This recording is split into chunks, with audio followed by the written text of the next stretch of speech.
शिरोळ तालुक्यातील नांदणी गावातील स्वस्तिक श्री जिनसेन भट्टारक पट्टाचार्य महास्वामी मठामधील महादेवी उर्फ माधुरी या हत्तीणीबाबतची नांदणी मठाची याचिका सर्वोच्च न्यायालयानं सोमवारी फेटाळली। सर्वोच्च न्यायालयाचा निर्णय मान्य करत हत्तीणीला सन्मानानं वनतारा पथकाकडे सुपूर्द करण्याचा निर्णय झाला। या हत्तीणीला घेऊन जाण्यासाठी वनताराची टीम दाखल झाली होती। वनताराकडे ताबा देण्यापूर्वी महादेवीची गावातून मिरवणूक काढण्यात आली होती। यावेळी पोलीस प्रशासनानं मोठा पोलीस बंदोबस्त ठेवला होता। मिरवणूक भरत बँकेजवळ आल्यानंतर काही लोकांनी आम्ही महादेवीला नेऊ देणार नाही अशी भूमिका घेतली। यावेळी अचानकपणे पोलिसांच्या वाहनांवर दगडफेक सुरू झाली। यामध्ये 7 पोलीस गाड्या फोडण्यात आल्या तर 10 पोलीस कर्मचारी जखमी झालेत। या प्रकरणी शिरोळ पोलिसांनी 70 ते 80 जणांवर गुन्हा दाखल केल्याची माहिती अप्पर पोलीस अधीक्षक अण्णासाहेब पाटील यांनी दिली आहे। त्यांनी नांदणी वासियांना शांतता राखण्याचं आवाहन केलंय।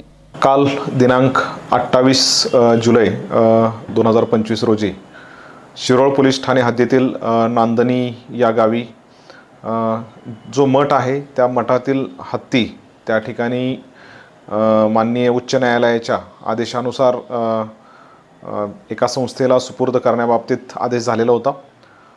काल दुपारी त्या ठिकाणी सर्वोच्च न्यायालयामधील याचिका देखील त्या ठिकाणी फेटाळण्यात आल्यानंतर मान्य उच्च न्यायालयाच्या आदेशानुसार पोलिसांच्या उपस्थितीमध्ये त्या हत्तीचा ट्रान्सफर व्हावा असा आदेश असल्याकारणाने त्या ठिकाणी योग्य त्या बंदोबस्तामध्ये सायंकाळी त्या पद्धतीनं त्या समोरच्या यंत्रणेने मागणी केलेल्या बंदोबस्तानुसार त्या ठिकाणी बंदोबस्त पुरवून आम्ही त्या ठिकाणी ते बंदोबस्तात हत्ती ट्रान्सफरचं काम सुरू होतं।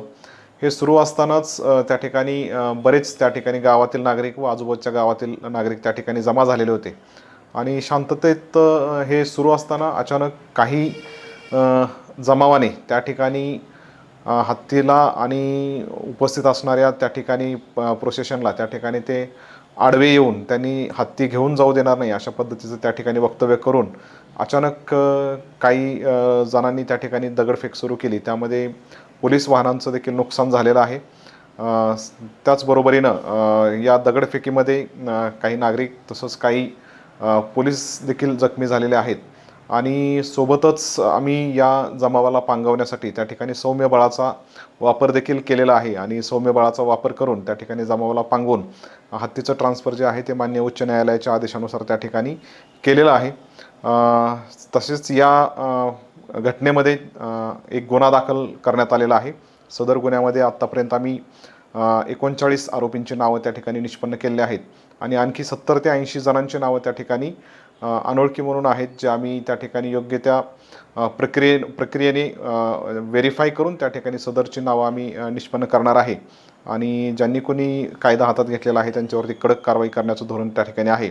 त्यामुळे मी सर्वांना त्या ठिकाणी शांतता राखण्याचं आवाहन करतो व कुठल्याही पद्धतीनं कायदा कोणी हातात घेऊ नये असं पोलीस विभागाच्या वतीनं विनंती करतो। महादेवी हत्ती जैन मठातून जाणार असल्यानं नांदणीकर व्याकुळ झाले होते। मठाच्या विश्वस्तांसह जैन समाज बांधवांनी न्यायालयाच्या आदेशाचा आदर करत महादेवीला वनतारा प्रकल्पाकडे पाठवण्याचा निर्णय घेतला असताना अचानकपणे झालेल्या उद्रेकाबद्दल आश्चर्य व्यक्त होत आहे।